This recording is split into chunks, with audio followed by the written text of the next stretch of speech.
you look at the most profitable procedures that don't take as much time.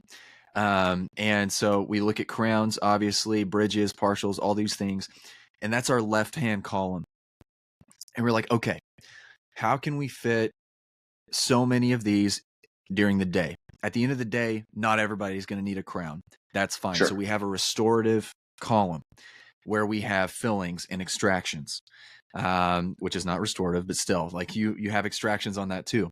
Okay. So we have a column for that. And then we have a column for emergencies and non-productive things that are assistant driven. Okay. So as we're flowing through this schedule, I asked my wife, I was like, okay, what do you not want in the morning? She was like, I don't want super difficult fillings. So we put those in the afternoon. Okay. She was like, I was like, okay, so what do you want in the morning? She was like, I want root canals in the morning. Not as soon as I start, but at 10 o'clock. I'm like, okay, cool. So I asked these questions of like, what do you want? What do you not want? What are you good at? What do you feel like takes a long period of time? And we run through the schedule as if like, okay, this is my ideal day. And then we look up at the schedule goal.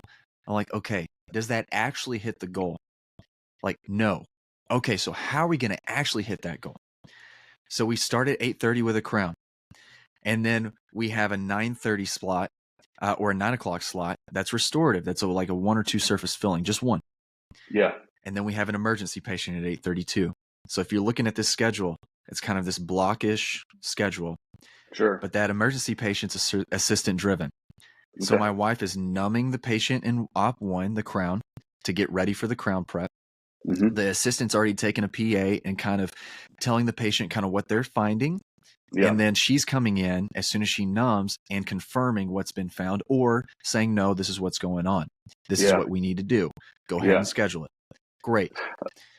And then they move to hygiene checks if they have time. If not, she goes back, preps the crown for 20 minutes, and then numbs the restorative, that filling. Yeah. And then goes and does hygiene while that restorative is getting ready.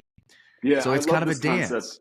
Yeah, I love that concept. And you talked previously about, if it doesn't require a dental license, do something else and delegate that task. And so